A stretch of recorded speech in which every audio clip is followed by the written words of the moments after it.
अस्सलामु अलैकुम रहमतुल्लाहि व बरकातुहू। मैं हूं आपका मेज़बान हकीम सैयद मोहम्मद अब्दुर्रहमान। एक दफ़ा फिर हम आपको अपनी नई वीडियो में खुश आमदीद कहते हैं। और आज का जो हमारा टॉपिक है वो है पुरानी से पुरानी खांसी का इलाज। पुरानी से पुरानी खांसी का मतलब हमें किस तरह पता चलेगा कि ये पुरानी से पुरानी खांसी है। अगर खांसी 8 से 10 दिन जो है वो पुरानी हो जाए तो इसको हम पुरानी खांसी का मतलब नाम दे सकते हैं।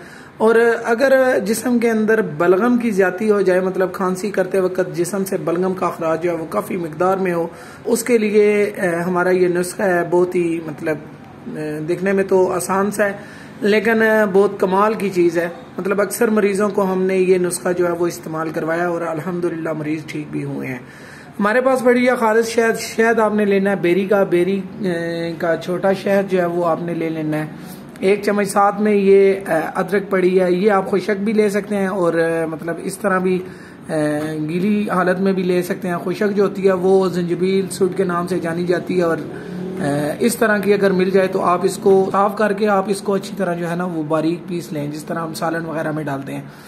शहद खालस आपने 1 चम्मच डाल के उसके ऊपर ही आपने थोड़ी सी जो है ना वो अदरक का पाउडर जो है वो डाल देना है, या ये जो पिसी हुई अदरक होगी ये डाल के आपने थोड़ा सा हल्का सा गर्म कर लेना है और खा लेनी है 1 चम्मच। 1 चम्मच सुबह खाएं, 1 चम्मच शाम को खाएं।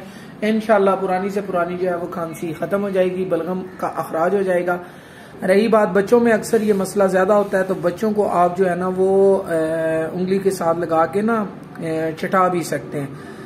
मजीद अच्छी इस वीडियो अगर आपको देखनी हो तो हमारा YouTube चैनल हकीम मोहम्मद अब्दुर्रहमान को सब्सक्राइब करें। और अगर किसी भी टॉपिक पर आपको कोई वीडियो चाहिए तो कमेंट सेक्शन में लाजमी बताइएगा ताकि हमारी उस टॉपिक पर हम वीडियो लगा सकें। तब तक के लिए हमें इजाज़त दें। आपका मेज़बान हकीम सैयद मोहम्मद अब्दुर्रहमान।